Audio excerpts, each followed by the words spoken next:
Sinugod naman ng iba't ibang ahensya ng gobyerno ang 4 na kumpanya ng pagmimina sa Zambales na iligaw raw ang operasyon. Balitang hatid ni Cedric Castillo.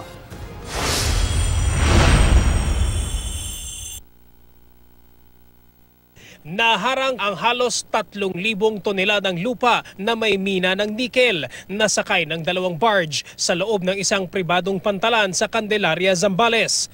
Ayon sa composite team ng NBI, Philippine Army, Philippine Coast Guard at Task Force National Anti-Environmental Crime ng DENR, illegal na ang operasyon ng Benguet Corp Nickel Mines Incorporated na siya ring nag-i-import ng nickel ore. Matagal na kasing pinahinto ni Environment Secretary Gina Lopez ang operasyon ng Benguet Corp. Noong March 27 ho, pinahinto na ho ito ng Regional Director ng MGB. Pag-transport po at ang pag-operate. Yung pag-operate ho, actually, illegal na ho ito eh.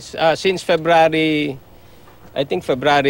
Sa dokumentong hawak ng raiding team, kanselado na ang Mineral Production Sharing Agreement o MPSA ng Benguet Corp.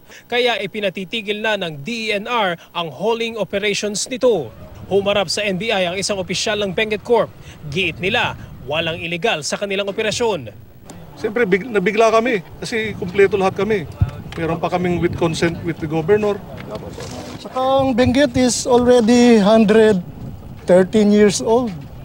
And it's a reputable company. Hindi gagawa ng illegal ang Benguet para lang kumita dyan. Sa pantalan, pila-pila ang mga truck na magbabagsak at maghahakot pa lang ng mina sa mga barge. Lahat hinarang. Ang security personnel dinisarmahan ng NBI. Hindi na rin pinayagang makalabas ng pantalan ang tone-toneladang mina. As we speak, they are still conducting illegal mining activities doon sa taas.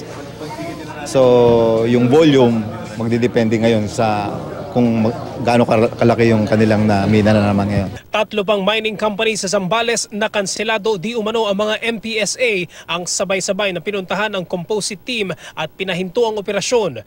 Walang nagpaunlak ng panayam mula sa 3 kumpanya.